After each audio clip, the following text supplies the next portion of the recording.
Сайн байцгаана уу? Манай подкастын 4 дахь дугаар та бүхэндээ хүрэхэд бэлэн боллоо. Бид өнөөдрийн дугаараараа ерөөдөө голцоо нохоотой холбоотой сэдвүүдийг хөндөө ярих болохоор нохоо тижээхээр төлөвлөж байгаа эсвэл одоо нохоо тижээдэг энэ талаар ер нь мэдхийг хүсэж байгаа хүмүүст илүү зориулахаар бэлдсэн. Ингээд манай өнөөдрийн зочин өөрийгөө танилцуулаад эхлэе хоёлаа. За сайн байцгаана уу? Подкастэнд орж оролцуулж байгаад баярлалаа. Би Solos Canine Academy-ийн үүсгэн байгуулагч Нарка. Бас нохоод ижээдэг, сургадаг, ус засдаг, ер нь нохоотой холбоотой ер нь янз янзын юм хийж байна хэдэн жил. Та яагаад анх академи үүсгэн байгуулсан бэ? Яагаад одоо энэ чиглэл рүү орсон бэ? Ер нь яг тэ 2010 оноос би ер нь бизнес хийж эхэлсэн. 2010 онд би Mesorn гэх технологийн компаниг үүсгэн байгуулжсэн. 13 онд UbiCab-ыг хамтран үүсгэн байгуулж ирсэн. Тэгээд технологийн салбарт ер нь нэг 10 гаруй жил би ажилласан. Тэгээд ер нь entrepreneur хүн бизнес эрхлэгч гэдэг бол дандаа асуудлуудыг шийдэж идэг. Тэгээд тухайн үед бол тухайн цаг хугацаанд би дандаа л нохоотой амьдралынхаа туршид. Тэгээд ер нь ингээд нохоотой байгаад хажууд нь завгүй амьдралын хэв маягтай байгаа үед бол асуудлууд гарч эхэлдэг.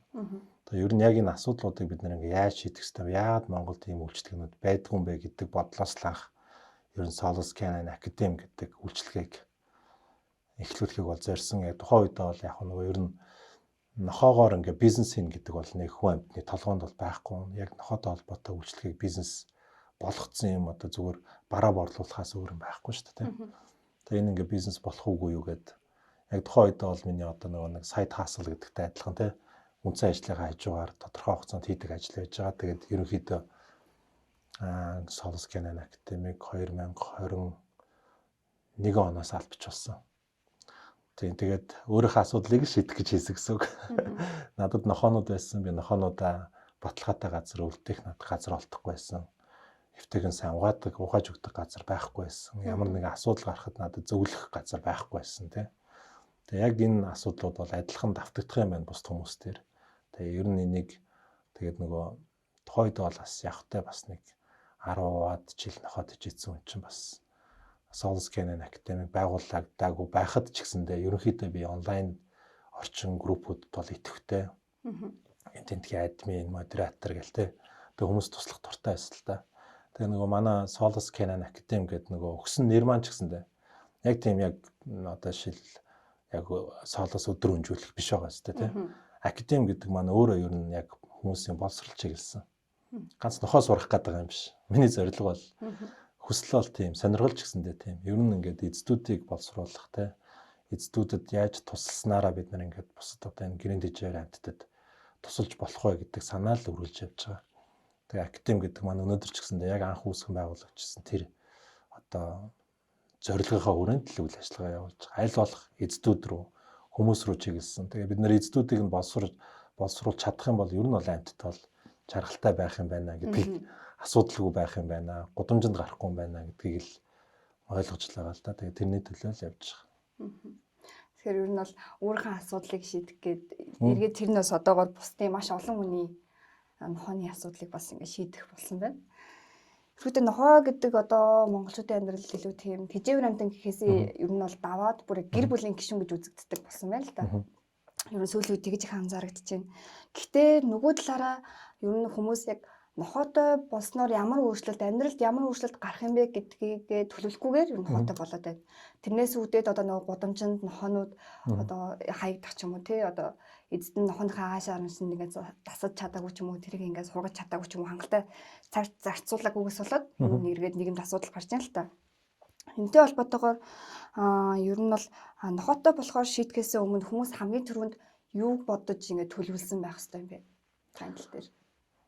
За ер нь бас нэлээд урт юм болчихно. Гэхдээ зөөр ингээд би ингээд сүулт бодоход ер нь Монгол хүний цуснд нэг тийм нүүдэлч юм байна тий. Ер нь ингээд доктор сууршилтай байхдаа их нөгөө муу тий. Дээрэс нь ер нь юмд их сэтгэл хөдлөлөөр ханддаг. Зарим юмнуудад жишээл өрсөлдөөнт спортууд ч юм уу тэр нь монголчуудад их сайнаар нөлөөлөд их амжилттай байгаа юм л да. Эсвэл яг богино хугацаанд шийдвэр гаргах марах ч юм уу оюуны спортууд гэдэг ч юм уу. Гэтэл нэг амьдралын хэм маягт илүү доктортой байх нь яг амтан тэжээхтэй холбоотой юм дээр дутагдаад байгаа нь биднэрт анзаарэгдэж байгаа байхгүй та. Ер нь нохоо тэжээх за муурч гэсэнтэй адилхан. Ер нь ингээд амтан гэртээ авчрах шийдвэрийг бид нэр айгүй их тийм сэтгэл хөдлөлөөр гаргадаг. Та урт хугацаанд ингээд төлөвлөх урт хугацааны хариуцлага хүлээх дээр жоохон муу юм да манайхан те. Эсвэл урт хугацааны хариуцлага хүлээх юм байна да гэдгийг арай ухамсарлахгүйгээр авдаг ч юм уу. Та ер нь нэг тийм нөгөө богино хугацаанд айгүй хурдан шийдвэрүүд гаргацдаг. Тэгээ дараа нь тэрийг ингээд шийдэх гэж үздэг. Тэ. Тэр нь яг уу зөв ч үж болно, буруу ч үж болно юм шийдвэрүүд гаргацсныхаа дараа тэрийг ингээд засах гэж үзээ. Зарим нь бол ингээд болчдөг. Тэгээ доктортой явцдаг. Тэгээ зарим нь болохоор тэгээ чадахгүй баснаасаа болоод одоо бид нар чинь гудамжинд амтнууд хийж байгаа шүү дээ. Тэгэхээр илүү сэтгэл хөдлөлөөрөө авахгүй байх нь илүү чухал. Тэгээ энийг зүгээр сэтгэл хөдлөлөөрөө битгий аав гэдэг ингээд олон удаа хэлэх нь ер нь нэг тийм бас нэг үр дүнтэй биш юм шиг одоо харагдаж шүү дээ. Яг тэгвэл хүн болгон ярьж байгаа шүү дээ. Гэтэл тэрийг ерөөс зогсож чадахгүй байгаа шүү дээ. Яг тухайн цаг мөчтөө хараад ингээд ер нь бол баг шийдээ. Яг тэгвэл яг ингээд нохоо авъя гэд ингээд бодож байгаа хүмүүс маань судалгаа хийдэг учраас бидний энэ яриаг сонсдог байхгүй. Тэ авсныхаа дараа сонсч эхэлдэг. Тэгээ яг нөгөө нэг бидний нөгөө сануулах гэдэг юмыг ингээд алхасаад авчдаг болохоор. Тэгэхээр яг уу гадны яг нэг хөгжиж байгаа улс орнуудын гэрийн тэжээгээр амьтдууд илүү гэр бүлтэй доктортой байхад юу илүү сайн нөлөөлөд ийна гэхээр ер нь энэ нөгөө нэгт яг нь гэрийн тэжээгээр амьтдуудын их усрууд гэж байгаа шүү дээ. Дэлгүүрч байна, үржүүлэгч байна, гудамжнаас авдаг шелтерүүд нь ч байна тий. Тэдний бас илүү саппорт системүүд илүү сайн хөгжих хэрэгтэй юм бэл. Жишээл үржүүлэгч нь хариуцлагатай үйлчлэл хийдэг. Шелтерүүд нь илүү тухайн гэр бүлдээ таарсан нохоонуудаа эцэдүүдэд хүрчлүүлэх системийг бий болгох тий. Дэлгүүрүүд нь өвчнгүй нохоо зардаг байх. Нөгөө талдаа тэндээс авсан нохоонууд дараа нь үйлчлэгээнүүд гэж байх хэрэгтэй. Одоо яг үүндээ бол Монголд яг тийм үйлчлэгээ байгаа гэхэд айгүй хэцүү шүү дээ. Одоо л дөнгөж өдөр өнжүүлэхүүд, салонууд, сургалтын төвүүд ганц нэгээрээ байгуулагдаж байгаа боловч эдгээр бүгд туршлагагүй байгаа. Тэ? Бүгд туршлагагүй байгаа. Би ч өөрөө туршлагатай гэж хэлэхгүй 5 жил болцсон ч гэсэндээ. Тэгээ энэ өөрөө соёл нь өөрөө дөнгөж тогтож байгаа учраас ингээд нохотой болцсон эцдүүдэд саппорт айгүй чухал. Тэр байхгүй байгаа гэж би хардаг байхгүй. Яг болох гээд үзэж जैन тэгээд гэхдээ энэ жоохон хугацаа орох асуудал. Тэгэхээр ганц нөө эзний шийдвэр гэхээсээ илүү нийгэм нь өөрөө ингээд нохотой болсон хүмүүсийг хэд хэдэн талаас нь ингээд саппорт хийх тийм одоо боломжинд бүрдчих юм бол илүү дээр хоёулангийн асуулт руу буцаад орох юм бол ер нь нөгөө нохоо авахаас өмнө бид нар юу бодож төлөвлөх ёстой юм бэ гэхлээрээ яг хоо би нөгөө эцдүүдэд ингээд зөвлөгөө өгөхлөөр зарим хүмүүс нохоо авахаас өмнө одоо бас ирдэг болчих нэрэ зөвлөгөө авах гээд жишээлбэл одоо би ямар нохоо авах вэ хизээ нохоо авах вэ бид нар одоо нохоо дижиж чадах вэ биднэрт ямар нохоо тохирох вэ нохоо авахаас өмнө бид нар юу бэлтгэх ёстой вэ гэдэг. Гэхдээ тэр чи бараг 1000 хүний бараг 1-2 л тэгж ирж байгаа шүү дээ тий. Үлдсэн бараг тэгж ирэхгүй. Тэгэхдээ бусад хүмүүс зориулаад би юу гэж хэлдэг вэ тэгэхээр ер нь өөртөө цаг хугацааг бэлтгэл хамгийн чухал. Цаг хугацааг л бэлтгэх чухал. Маш олон эцдүүд бараг 10 нохоо авсан. Тэгээ манайхан ч нөгөө гүлэг авах дуртай. Тийм. Жижиг гүлэг авахайг дуртай шүү дээ. Жижиг гүлэг нь хамгийн их асуудалтай нөхгүй. Хамгийн их цаг ордог нь эхний өдрүүдтэй. Гэтэл бусад орнууд яадаг вэ гэхээр насан туршсан нохоонуудыг үрчилж авах соёл айгүй сайн хөгжсөн байдаг. Тэр нь яг авсан эцдүүдэд тийм ер нь бол нөгөө зан характерын хувьд асуудал багтаа нохоо том нохоо насан туршсан нохоо үрчлээд авчих юм бол асуудал айгүй багтаа маш хурдан гэрт нь зогцчдөг. Гэтэл гүлэг тийм биш дээ. Гүлэг бол ингээ бүтэн цаг зарцуулах хэрэгтэй болно.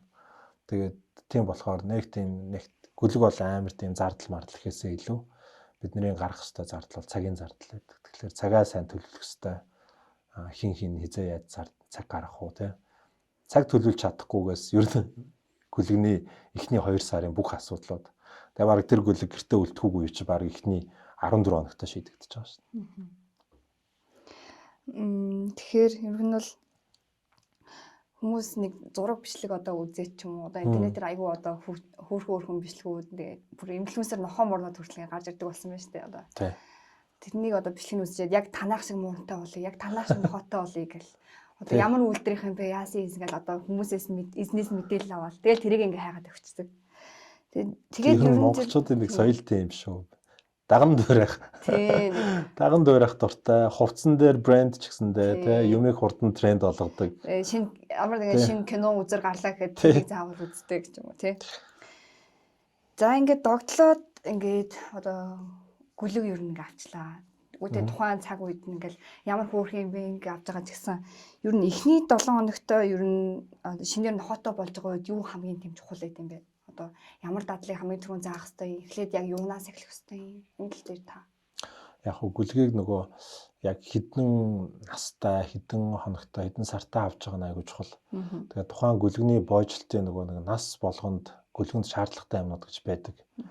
Жишээлбэл одоо 3-7 хоногоос нэг 6-7 хоногтой эсвэл 7-7 хоногтой нохоо авлаа гэж бодоход тэр чинь сар арай өрөөгөөс нэг сараас 3 сарын доторх иймэрдүү нохоо авлаа гэж бодоход гүлгэний хувьд хамгийн хэрэгцээтэй хэсгүүд нь бол нийгэмшлээдэг.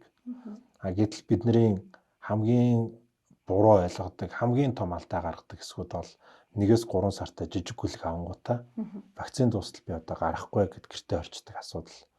Бүр нохооны бүр насан туршийнх нь хамгийн том одоо нөгөө нэг дайсан болчдөг байхгүй. Яагаад гэж юм гэдгээр шинжилгээ ухааны үндэстэй.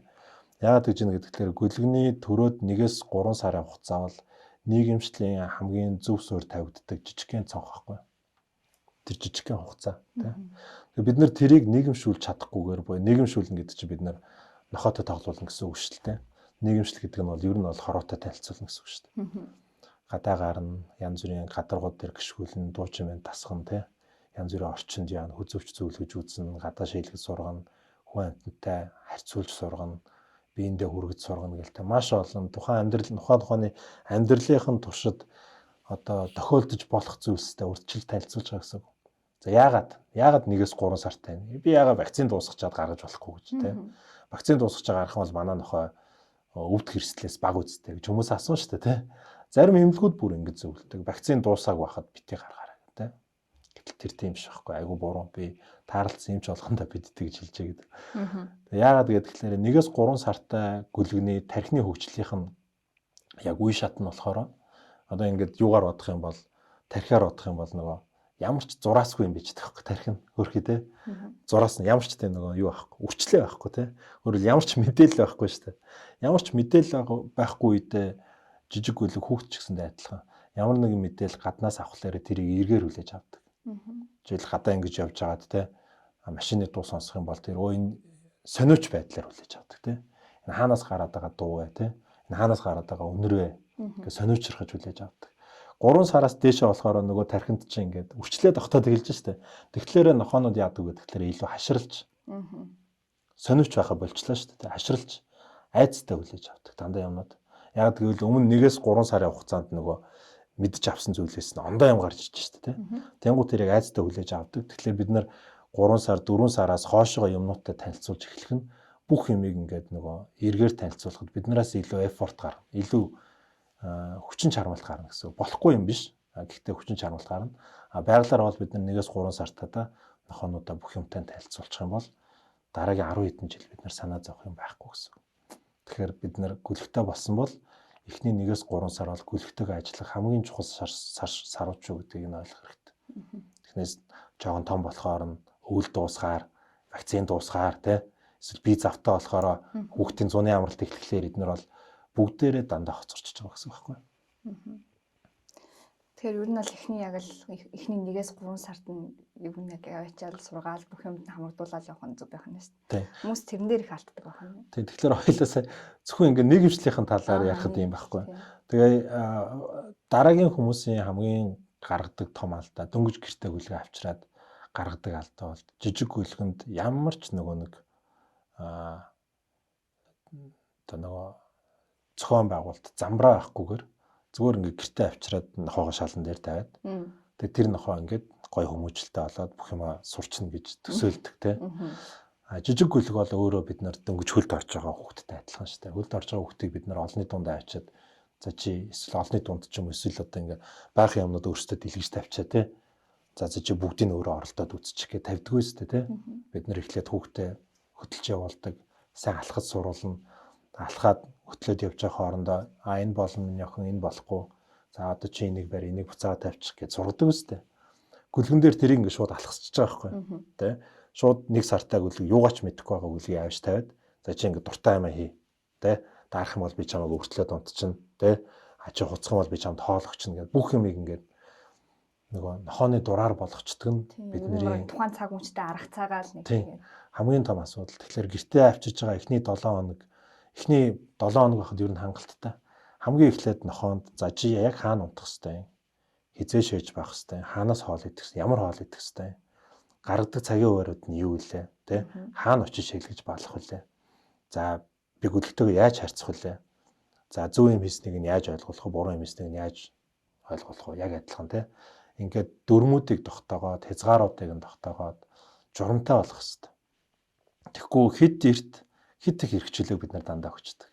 Яг гоо санаа нь бол нөгөө гөлгөө одоо юугаарч дутаахгүйгээр те гоё хэрэгчлөөтэй гоё өсөх гээд нь штэ санаа нь бол те. Гэтэ хийж байгаа алхмууд нь буруулчдаг байхгүй. Тэгээд тэр нь хэдхэн сарын дараа нөгөө гөлгөндөө буцаад сөргөөр нөлөөлнө. Буцаад нөгөө гэр бүл чи хайрлах гэж авсан гэр бүл чи нөгөө нохоогоо төвчиж чадгаа байж гэл. Тэ өөрсдийг нь эвтэйхэн ч хоол идэвхлэхгүй, гаднаас хүн оруулж ирэхгүй, тэ тэрүүгээр нэг шээс бас бүх юм шээс, бүх юм бас бүтэн юм байхгүй. Бүгдээ нь мэрцэн тэ. Тэгэхээр хүмүүс ингээд хэдхэн сарын дараа юу боддгоо гэхээр за энэ нохоо бол одоо бүр амар өмөлдөг нохоо байна. Тэгээ ер нь нохоо баг үйлдвэр нь угаасаа ийм юм байна гэл. Одоо энэ нохоо бол ерөөсөө ингээд дийлдэхгүй нохоо байна. Одоо энийг одоо сурахаас өөр арга алга. Гэтэл сурах хэвээр хүн хэн байсан байх нь. Эцдүүд өөрсдөө байх нь шүү дээ тий. Их нохоотой хүмүүсийн асуудал нь ер нь нохоондоо байдаг. Дандаа л тэр амьдарч байгаа орчин, тэр нохоотой харьцаж байгаа байдал, тэр нохоог байлгаж байгаа газар тий. Тэр болгонд нь байдаг учраас ер нь бол асуудал бол нэг нохоог сургаснараа хизээ шийдэгддэг хүн байна гэдгийг бол ойлгож байгаа байхгүй. Тэгэхээр эхний 7 хоног бол сайн нийгэмшүүлэгт нь анхаарах нь гэртээ авчираад нохоо ямар ер нь дүрм журамтай замбраатай байх хэвээр бэлтгэх хэвээр. Одоо гэрээ бол жишээлбэл house proof хийх буюу puppy proof гэдэг. Puppy proof буюу гөлөг ингээ гэр дотор ч байхад аюулгүй байх тэр орчныг бүрдүүлэх хэвээр. Тэ? Тэгэхгүй энэгээр нь ингээ захилгааны утас ингэсэн, тэ? Тэрүүгээр ингээ хүүхдүүдийн тоглоом хөглөрцөн, оймс янз бүрийн юмнууд тэгээд намхан ширээн дээр идж уудаг, тэ? Тэр болгон чи ингээ нохоог дандаа алдаа гаргахад бэлдэж штэ, тэ? Тэр бид нар гөлгөө багаас нь л ер нь алдаа айл болох баг гарах дээр нь анхаарах хэвээр. Тэрэнд зориулж одоо өөрсдийн цаг хугацаа, гэр доторх зохион байгуулалт, тэ? Гөлгөндөө зориулсан бүх тэр тоног төхөөрөмж, хэрэгсэл, байр суур, тэ? Тэгээ хүүхдүүдээ ч гэсэндээ тэрэнд анхаарах хэвээр. Тийм юмнуудыг эхний 7 хоногоос 14 хоногт иймэрхүү юмнуудыг анхаарсан байхад ер нь зөв хөл дээрээ босчлаа л гэсэн. Одоо зөв хөл дээрээ босч чадаагүй одоо нэг ер нь л ингээд одоо эхнээс нь эрхлүүлээ чөлөөтэй байх гэдэг ер нь нэг жоохон тухайн гүлгийнхаа аашаар шиг эвдэж байгаа хүмүүс байгаа шүү дээ одоо. Тэр үед нь одоо оройтсон хонь гэж хэлэхгүй ч гэсэн юм чинь ингээд 1-3 сар өнгөрсөн дараа одоо арга хэмжээ авах гээд ирж байна. Одоо тань дээр танаа актем дээр хүмүүс хөвчлэн ямар асуудлаар хандж байна танаа дээр. Жишээлбэл жижиг нохоотой хүмүүс байна шүү дээ. Манай нохоо хүмүүс рүү хуцаад байна. Том нохоо тий том нохоотой хүмүүс манай нохоо чирээд байна. Тэ. Эсвэл шээс басны асуудал. Ихэнхэн шээс басны асуудал. Жижиг гүлгтэй хүмүүс бол манай нохоо одоо 2 сар хагастай шээс басын зохицуулж чадахгүй байна. Сургалтанд өгсөн юм аа. Би авахгүй шүү дээ.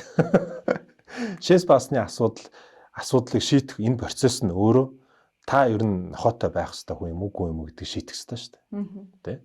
Шээс басных нь асуудлыг шийдэхэд та цаг гаргаж чадахгүй, тэрэн дээр хичээл зүтгэл гаргаж чадахгүй бол та 10 хэдэн жил нохоотой байх эрх байхгүйгээс агнаасаа л та нохоо авч чадахгүй л байсан юм байна шүү дээ. Яг тэгвэл нохооны амьдралд нь тохиолдох энэ олон асуудлуудаас нь шүү дээ. Шээс бас асуудал хамгийн жижиг нөхгүй. Магадгүй. Эхний жижигхэн даваач юм байхгүй. Тэгээ тэр даваад авч чадахгүй бол та яаж нохоотой угаасаа амьдрах юм те. Араас нь зөндөө асуудлууд байгаа шүү дээ. Тэгэхээр зүгээр ингээд нөгөө альч сургалтын газар ингээ мөнгө төлөөд би гөлгөө ингээ шээлгэж баалахгүй сургачихна гэдэг бол амар өрөөсгөл бөгөөд тэр сурсан ч гэсэндээ тэр айлд бол нэг тийм ач холбогдол байхгүй. Жижиг гөлгөнүүд бол хуцах нь яг түрүүчээ хоёлын ярьсан нийгэмшил, дутуу нийгэмшилтэй холбоотой, хит хэрэглүүлснээс холбоотой, нохоогоо хит дураар нь байлгасантай холбоотой. Тэгээ энэ нэг хүмүүс ярьдаг штэ жижиг нохоо асуудалтай. жижиг нохой ааш муутай гэдэг. Тэ. Эн чинь нөгөө нохооны биений том жижиг ч юм уу үйлдвэрийн ялгааны асуудал биш байхгүй. Угаас жижиг нохойтой айлууд угаасаа яах гэж нохоо авдаг тэр сэтэл байна. Ингээд ингэж авч байгаа шүү дээ. А нөгөө талдаа тэр жижиг нохоог яаж амьдруулдаг амьдралынх нь хэм маяг байна. Нэх гадаа гарахгүй. Зай баг эзэлдэг учраас нэг памперс тавиад өгч тэрэн дээр шээж басуулдаг. Мууршил байлгаад байдаг. Тийм, мууршиг байдаг. Тэнгууд тэр чинь нөгөө гадаад орчноос пүг гэж тусгаарлагдаад 4 хоногны дунд нэг 5 хүн хараад насан туршдаа амьдарчгаар 6 дахь хүнийг хүлээж авахтай амар хэцүү байхгүй. Тэгээ нөгөө жижиг нохоонуудын хуцдаг асуудал чинь ер нь нохооны хуцдаг асуудлын бараг 95% нь айцтай холбоотой. Тэгэхээр тэр үнийг очиод хазах гэдэг юм бараг байхгүй. Тэ. Айснаасаа болоод дургуцлаа ч юм уу айцсаа хуцаж илэрхийлдэг. Тэгээ яг гэвэл өмнө хуцхлаар тэр хүн холдоод явцсан байж тээ. Тэгээ өөрөөсөө холдуулдаг механизм нь тийм байгаа байхгүй. Хүүхэд гүйжирлээ. Тэ. Хуцаад дайрхлаар нөгөө хүүхэд чинь айгаа цухтан штэ. Тэгэхээр юу гэж бодох нь нохоо. Ингэж холдуулах юм биш штэ. Надад эвгүй юм ойртох юм бол би ингэж холдуулах юм байна гэдээ ойлгочтой байхгүй. Тэгээ хуцдаг асуудлууд. За нөгөө талдаа том нохоонууд болохоор чирдэг асуудал байгаа штэ. Чирнэ гэдэг чинь ер нь хардаа эзэн нохоо хоёрын хоорондын харилцаа хэр эрүүл байна. Ер нь энэ нохоо эзнээ хүндэлдэг нохоо юм уу үгүй юм уу гэдгийг гудамжинд явж байгаа хоёроос л харж болно те. Гудамжинд яаж явж байна. Тэгээ гудамжинд нохоогоо ингэж чирээ ингэж явж байгаа юм бол тэр хоёр бол ямар ч тийм хоорондоо тийм эрүүл харилцаа байхгүй. Нэг нь хит хэрхлүүлсэн эсвэл нөгөөт нь бүр ямар ч тэр хөдөлгөөний цаана хэн байхыг ерөөс тоохгүй байна гэсэн үг шүү дээ. Тэгэхээр хэрүү эзнээ хүндэлдэг, эзнийхээ үгэнд ордог, бие биендээ итгэдэг нохоонууд бол гадаа явж байгаа хөдөлгөөн ч гэсэндээ шал ондоо харагдана. Тэгээ тийм болохоор манай сургалтын хөтөлбөр дээр ч байгаа. Ер нь бүр ингэ чиркүү алхах сургалт гэх тусдаа хөтөлбөр байдаг байхгүй. Яг тэгвэл чиркүү алхах хөтөлбөр гэдэг ганцхан асуудлыг шийдэх гээд байгаа юм шиг мөртлөө энэ ерөөсөө бүх хүмүүжлийн фундамент байхгүй.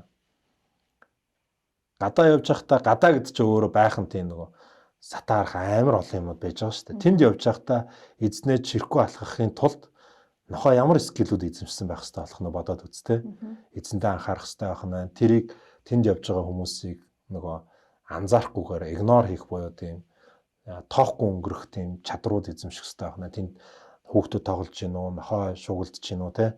Хажуугаар нь мессан сигнал, хажууд нь том автобус хурж ирээд нөгөө тоормсолж гин хамаа авахгүйгээр эзнээ дагаад явна гэдэг бол амар том скил байгаа. Одоо зүгээр ингээд сонсоход те. Гэтэл тэр нь ингээд зүгээр ингээд чиркүү алхаж байгаа юм шиг мөртлөө тэр нохоо маш олон чадварыг эзэмшиж чиркүү алхаж сурна. Чиркүү алхаж сурцсан нохоо бусад чадваруудыг эзэмшихтэй хамаагүй амар. Нөгөө нэг зөв нийгэмшил, эзнийхээ үгэнд орох, дуулууртай байх эдгээр чи ер нь эднээс улбаалдаг байхгүй. Тэгнээс гудамжинд гарахлаараа нохоогоо эзнээ ингээд чирээ авчдаг. Гэртээ орж ирэхдээ 15 команд биелүүлдэг нохоо л. Яг бол тухайн нохоо амьдрахт нь бол тийм эрг нөлөөтэй биш болчихж байгаа юм шүү дээ тий. Тэгээ хүнд гайхуулах гэж байгаа юм шиг 15 команд хийжсэнээс тий. Зүгээр эзнийгээ чиркүү алхаад явдаг нохооны амьдралын чанарт бол хамаагүй илүү сайн нөлөөтэй. Эргээд заавал тухайн нохоо бол нохооны эзэмлэлгүй эргээний тойрны хүмүүст нь ч гэсэн бас нөлөөлж байгаа шүү дээ нийгэмд. Ер нь одоо энэ нохойг чиркүү алхаж сурах ч юм уу бусад ер нь сургалтууд нь хэр хугацаанд ер нь сургадаг нэг нохойг. Ер нь тухайн нохой хэр одоо өөр байгаас ч юм уу хэр аашарантай байгаас шалтгаалдаг яаж явдаг вэ? Эзнээсээ шалтгааллах нь шүү дээ тий. Ер нь яг байгаль дээр нохоо ямар нэгэн дадлыг суух одоо эзэмшигтэй 21 хоног гэж хамгийн багтаа. Яг тэр үндсэн дээр ихэнхдээ гадаадын орнууд ч гэсэндээ сургалтуудыг 21 хоногоос нэг доош байлгадаг юм билээ. Би Монголд board and train буюу байршуулж сурах хөтөлбөрүүдийг туршиж үзсэн. Заримдаа болдог. Гэхдээ ер нь бол яг тэр дадал суух үгүй юу гэдэг нь буцаад эзэн дээр очиод ундаг байхгүй. Одоо манай дээр болохоор байршуулах сургалт байхгүй. Байршуулж нохоог ерөөсөө сурахгүй гэсэн. Тухайн дадлыг хэр хурдан эзэмшүүлэх үү, яг эзэмшүүлэх үү гэдгийг бол одоо явандаа эзэн шийтгэнэ шүү дээ. Тэгэхээр манай дээр явж байгаа хөтөлбөр бол зөвхөн эзэнтэй сургалт л. Хэр удаан сурах уу, яаж сурах уу гэдгийг нөгөө ганцаарчсан сургалтыг зүгээр хэдэн удаа аваад эзэн илүү хурдан сайн ойлгоод гэртээ тэрийг нь үргэлжлүүлэх байна. Яг тэгвэл яг янз бүрийн хөтөлбөрүүд турш магадгүй бид нар яг тийм байршуул сурах хөтөлбөрүүдтэй өөр сургалтын төвүүд ч гэсэн байгаа. Тэд нар бас янз бүрийн байдлаар турш үздэг л ах. Би ч гэсэндээ магадгүй явандаа байршуулах хөтөлбөр хийж магадгүй. Гэхдээ яг одоогоор бол эзнийг нь сургаад явуулсан нь эзэн талдаа болохоор гаргаж байгаа санхүүгийн нөгөө зардал нь бага. Гарч байгаа үр дүн нь хамаагүй илүү. Зарцуулж байгаа хугацаанд богинох. Ондоо газар очиж зарцуулж байгаа хугацаанд богинох гэсэн үг шүү дээ. Тийм. Тэгээд яг нөгөө хэр удаан хугацаанд болж иж нохоо ямар нэгэн дадлыг эзэмшдэг вэ гэдэг бол үйлдвэр наснаас нь хамаарна л да. Тэгээ яг нөгөө жижиг нохооноос заавал эхэлж иж бүх юм төгс төгөлдөр байна гэж байхгүй л те. Угаасаа нохоо сурахад оройтхгүй гэхдээ аль насн дээр эхэлж байгаасаа хамаарат тэр нь жоохон удах уу богино байх уу гэдэг нь хамаарна. Ер нь нохоо сурах дээр одоо монголчууд ер нь хүүхдийг хүмүүжүүлэхдээ тэр нэг одоо хатуугаараар сурахгүй бол энэ одоо ер нь бол ирээдүйд ингээ замаа алдна. Энэ аяг бол тийм одоо хитрхи одоо зөөлхөн байж байгаа бол ийшээ өсчээд одоо юмд хамаагүй тийм болчихно гэж хүүхэд хүмүүжүүлдэгтэй адилхан. Нохойг бас ер нь яаж ер нь бол хүмүүс сургаад идэм бол одоо гэртээ хийсэн шүү дээ. Одоо өөрөөсөө тийм нохоогоо одоо зодод занчаад ч юм уу энэ одоо тийм буруу аргаар ч юм уу. Ер нь нохой сургахдаа хүмүүсийн хамгийн түгээмэл гаргадаг алдаа юу юм бэ? Одоо чи хүүхдээ бол хүүхдээ яаж хүмүүжүүлэх вэ? Юу гэж боддог? Буруу юм хийчихэл яах вэ? Дараагийн удаа буруу юм хийхээс нь урьдчил сэргийлээд буруу юм болохгүй бодох уу? Эсвэл тухайн үед нь чи буруу юм хийснийг нь сайн ойлгох уу? Сайн ойлгуулах тухайн үед нь. Тэгэх үү? Тийм. Тэгжээд дараагийн удаа давтахгүй байх. Зүүн юм ихээр нь яах вэ? Зүүн юм ихээр наа чин зөв шүү. Ер нь бол энийгээ дахин хийгэр ч юм уу тийм урамшуулах байдлаар л яах вэ? Тийм баас те. Тэгээ ер нь хүмүүжил гэдэг чинь өөрөө юм баланс ахгүй. Одоо яг зөв буруугийн л баланс шүү дээ те. Бид нэр бурууг нь ойлгуулахгүйгээр зөв гэж байхгүй шүү дээ. Зөвийг нь ойлгуулахгүйгээр бас буруу гэж байхгүй те. Яг тэрнтэй адилхан. Яг хүмүүс биш дээ. Одоо 10 хүний баг 9 нь яг өөрсгөж хариулт өгнө. Хүүхд дээр. Хүүхдээ яаж хүмүүжүүлэх үү гэдэг юм бол мэдээж зөв юм ихлээр нь урамшуулна. Буруу юм их юм бол мэдээж зодно гэж хэлэхгүй шүү дээ. Зодохгүй шүү дээ. Ихэнх тохиолдолд мэдээж ямар ч гэсэн буруу юм эснийг нь ойлгуулна шүү дээ. Тухайн үедээ ямар байдлаар ойлгуулдаг гэсэн ч үү те. Гэтэл нохон дээр ирэхлээр хүмүүс тэрийг алхасчдаг байхгүй сонио. Амар сонио.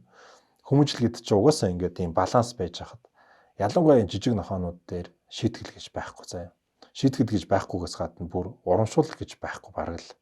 Зөвхөн эрхлүүлэлт гэж байгаа. Давраах гэж байгаа те. Бүх юмыг нь зөвшөөрөх гэж байгаа. Ийм тохиолдолд нохоо яаж хүмүүжилтэй болохын тэр ямар ч боломжгүй байхгүй. Та нар харсан бол гудамжинд явж байгаа гудамж ч юм уу ер нь энэ тийм дуулцахад ихэнхдээ том биетэй нохоонууд жижиг нохоонуудаас хамаагүй хүмүүжилтэй. Тийм. Хамаагүй тайван. Тийм. Тэр нь болохоор илүү нөгөө нэг том биетэй учраас те орон зай цайг эзэлдэг тэгээд нийгэмд ингээд том биетэйгээр гардаг учраас эзэдүүд илүү тэрэнд анхаарч те ханддаг. Жил мэдээж хүнрүү өсөхгүй байх хэвээр багаас нь тэр чинь ингээд сурах нь штэ. Жижигүүдэд тэрийг ингээд бүгдийг нь хасаад ямар ч тийм нөгөө шийтгэл гэж байхгүй болчдөг байхгүй. Тэгээд тиймэрдүү нохоонууд үүсдэг. Том дээр ч гэсэндээ заримдаа манайх хэтрүүлнэ. Их ихтэй одоо тэр том биетэй нохоо нэмц ч юм уу дундад ч юм уу одоо юу яа тийм том биетэй нохоонуудыг заавал тийм чанга гараар нэг чанга гар гэж үгэн штэ тий. Чанга гар гэдэг нь юу гэдэг вэ? Бид нар шууд орчуулах юм бол ер нь зодно гэж ойлгож болно заяа. Гэтэл нохоонд яг зодвор хэрэгтэй гэдэг бол бас үгүй. Зодвор биш буруу юм хийснийг нь зүгээр ойлгох хэрэгтэй баз. Тий. Ихэнх тохиолдолд зодоход яг тэр буруу юм хийснийг нь зүгээр ойлгуулж байгаа биш байдаг байхгүй. Зүгээр эцсийн дүндээ яадаг вэ гэхээр нохоо тэр зодсон үнээсээ л айдаг болно гэхээс шүү дээ. Яг яагаад зодтолч байгаа гэдгийг ихэнхдээ ойлгуулахгүй зодтолж байгаа нохоо их шүү дээ. Тэгэхээр бид нар зөв үед нь шитгэх, зөв үед нь урамшуулах тал дээр бид нар дандаа алддаг. Одоо над дээр ингээд зөвлөгөө авах гээд ирж байгаа нохоо ингээд ерөөсөө үгэнд орохгүй байх гэж байгаа хүмүүс шүү дээ. Яг асуухад бол яг нохоогоо урамшуулдаг үг гэж байхгүй заа. Яг шийтгдэг үг гэж байхгүй. Тэгээ ингээд гэр бүлийн дотор байгаа ингээд 5 гишүүн нохоотойгоо ингээд 5 төрлөөр ярих нь шүү дээ. Тэгэхээр нохоод ер нь зөв юм хийж байгаад тэнд ойлгох уу? Ойлгохгүй байхгүй.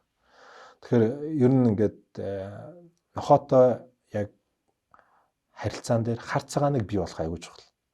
Хар цагаан, саарл гэж байх хэрэгтэй. Одоо энэ ингээд саарл ханууд байна шүү дээ. Энийг яг цав цагаан гэхэд биш хэцүү. Энийг харах хэд хэцүү байгаа шүү дээ. Энэ яг нохоонд юм confusion үүсгдэг байхгүй. тийм нөгөө төрөгдөл. Би яг зөв юм хийчихв. Яг буруу юм хийчихв. Одоо энэ намайг загнаад энэ үү загнахгүй байна тийм. Би одоо энийг давтах ёстой, давтахгүй ёстой. Дандаа юм саарл заяа. Тэгэхээр нохоонд хамгийн чухал юм болохоор яг зөв юм нь зөв, буруу юм нь буруу байх нь аюул чухал. Тэгжээс нохоо чин за сайн байна гэдгээр нохоо за би зөв юм хийчлээ. No гэдгээр би буруу юм хийчлээ шүү. Тэгээ тэр ингээ гэр бүл дотор ингээд яг consistent буюу ингээд тогтмол бүх гэр бүлийн гишүүд адилхан харьцаад ирэхлээр нохоотой харьцаа хамаагүй ойлгомжтой. Нохоо хамаагүй тайван болж ирсэн. Тэгэхээр бид нэр хамгийн эхлээд нохоо авснаасаа хойш яг тэр хар цагааныг зөв ойлгуулах, зөв шийтгэж сурах, зөв урамшуулж сурах айгуу чухал. Бид нар дараа нь хизээж эрхлүүлж болно. Тэ? Мэдээж нохоогоо эрхлүүлэх гэж хайрлах гэж авсан байгаа шүү дээ. Тэгээд яг тэрнийхээ хажуугаар энэ зөв процессуудыг оруулаад ирэх юм бол нохоотой амьдралаас заавал тийм хэцүү байх албагүй. За одоо манай подкаст юу өндөрлөлт тийш хандж байна. Хоёулаа ерөөхдөө нэлийн тийм нохоо сургах талаар одоо эстетикийнх нь одоо тэр алдаа гаргадаг талаар ерөөхдөө жоохон сөрөг талаар ярьсан бол хүн ер нь яагаад нохоо тижих хэрэгтэй гэдэг талаар хоёулаа ер нь одоо бид нар ингээл харж штэ ер нь ингээд гадны хөгжилтэй орнууд ч гэсэндээ одоо бид нар Монголд ч гэсэн ажиглаж байгаа гэрийн тижээвэр гэртээ нохоо авч тижээх гэр бүлдээ нохоо муур авч тижээх хүмүүсийн тоо улам ихсэж байгаа. Сошиал мошлоор ямар ч айхтраар янз бүрийн байдлаар одоо бараг нохоо авч болохгүй юм шигч PR зөндөө явдаг штэ. Тэгсэн ч гэсэн нэмэгдээл байгаа. Нийгэм нь өөрөө ингээд хөгжих хэрэг нэмэгддэм бил угаас. Бид нар ч гэсэн нэмэгдэн. Тэгээд яагаад нэмэгдэж байна гэдэг шалтгаан ба шүү дээ. Ер нь яагаад нэмэгдээд идэв? Хүмүүс ингээд амьдралын хэв маягийн чигдрэхтэй үр хөвгтдээ илүү анхаарал халамж хандуулах. Тэгээд амьдралынхаа чанарыг одоо сайжруулах дээр анхаарал эхлэх болгонд тижээвэр амтан бол яалтчгүй яг тэрийг ингээд дандаа ингээд нэмж өгдөг юмных нь нэг нь байгаа байхгүй. Тэр нь одоо муурч байна уу, нохооч байна хамаагүй тий. Тэгэхээр ер нь нохоо гэдэг өөрөө амьдралд яг тийм гэрэл буюу тийм амь нэмдэг. Бидний завгүй нийгэмд ч одоо хүүхдүүдтэйгээ заримдаа ховор болцож байгаа шүү дээ. Хүүхдүүдтэйгээ ингээ хамт хийдэг активитинууд айгүй бага болцсон. Хүүхдүүд өөрсдөө яг өсөж байгаа хүүхдүүд бол ингээд амьд харилцаанаас холдож эхэлж байгаа. Яг ийм үед бол нохоо яг ингээ гэр бүлийг ингээ буцааж нэгтгэдэг, хийх юмтай болгодог, ажилтай болгодог. Хүүхдүүдийг багаас нь үүрэг гэж юу юм бэ, хариуцлага гэж юу юм бэ гэдгийг ойлгуулдаг баг цорын ганц юм болчиход байна шүү дээ. Ээж аавын оролцоогүйгээр ойлгодог. Тэ. Тэгэхээр амьд амтан гэртээ аавна гэдэг бол магадгүй одоо бид нарт одоо мөнгөөр худалдаж авдаг яг хамгийн жинхэнэ хайр гэдэг юм бол магадгүй ганцхан нохоо гэрийн тижээвэр амтан л байгаа. Бусад яг тийм үнэн чимээг бол бид нар мөнгөөр авч чадахгүй шүү дээ, тий.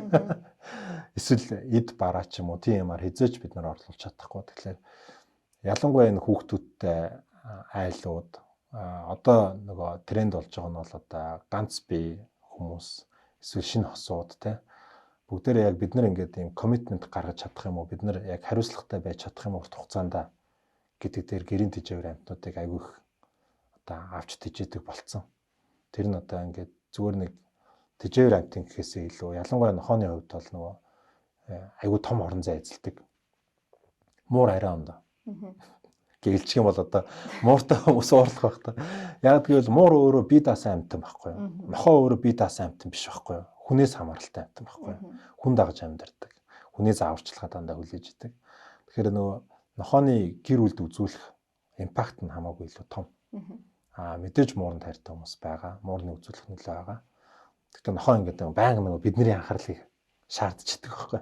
Тэр утгаараа ингээд заавал тэрнтэй харьцахгүй болохгүй, заавал тэрийг асрахгүй болохгүй. Тэг заавал болчихдог байхгүй. Тэгээ ингээд яваад тахлаар ер нь бол тэр чинь нөгөө яг л нөгөө гэрийнхаа нэг хүнийг яг асарч халамжлах, нөгөө буцаад нөгөөх нь бид нарыг явандаа асарч халамжлан биднийг тайтгаруулна, тайвшруулна тий. Тэгэхээр ер нь миний хувьд бол гэр бүл болгоно нохоотой байгаасай л гэж хүсдэг. За баярлалаа. Тэгэхээр өнөөдөр бидний ярилцсан ярианаас хамгийн тод анзаарсан зүйл нь ер нь нохоо сургаана гэдэг маань тухайн нохойг өөрөө сурах биш, эзнийг нь өөрөө сурах процесс юм байна гэдэг бол хамгийн тод харагдлаа. За тэгээд цаг гаргаж оролцсонд баярлалаа. Тэгээ маш үнэтэй зүйлсийг болохоор ярьлаа. Хүмүүс маань ч гэсэн их зүйл ойлгож авсан байх. За Баярлалаа. За баярлалаа. Та бүгдийн ажилд амжилт хүсье. Баярлалаа. Баяртай. Дараагийн дугаараар удахгүй уулзъя.